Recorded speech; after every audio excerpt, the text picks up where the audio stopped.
আমাদের দেশে সব হয়, অপরাধ হয়, অপরাধী ধরাও পড়ে, কিন্তু দৃষ্টান্তমূলক শাস্তি হয় না।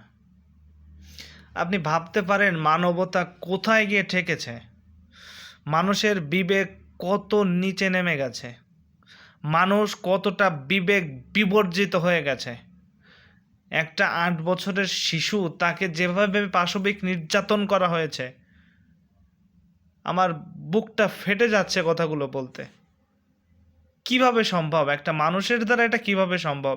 তাহলে কিভাবে মানুষ আশরাফুল মাখলুকাত হিসেবে পরিচয় দেবে? আমার তো মানুষ হিসেবে নিজেকে পরিচয় দিতে লজ্জা করছে, পুরুষ মানুষ হিসেবে নিজেকে পরিচয় দিতে লজ্জা করছে। এই বেয়াদব, আমি আরও খারাপ ভাষা ব্যবহার করা উচিত, বাট আই কান্ট, আমি পারলাম না। এই বেয়াদবরে কেন এখনও বাঁচিয়ে রাখা হয়েছে পৃথিবীতে? কেন এখনও দৃষ্টান্তমূলক শাস্তির ব্যবস্থা করা হয়নি?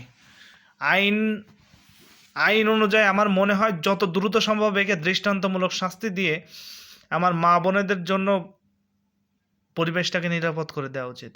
ঢাকা বিশ্ববিদ্যালয়ের ছাত্রী, সে হেনস্থার শিকার হলো, তাকে তৌহিদি জনতার নামে আনসারুল্লাহ বাংলা টিম, হিন্দাল সার্কিয়ার সদস্যরা এসে তাকে ছাড়িয়ে নিয়ে গেল।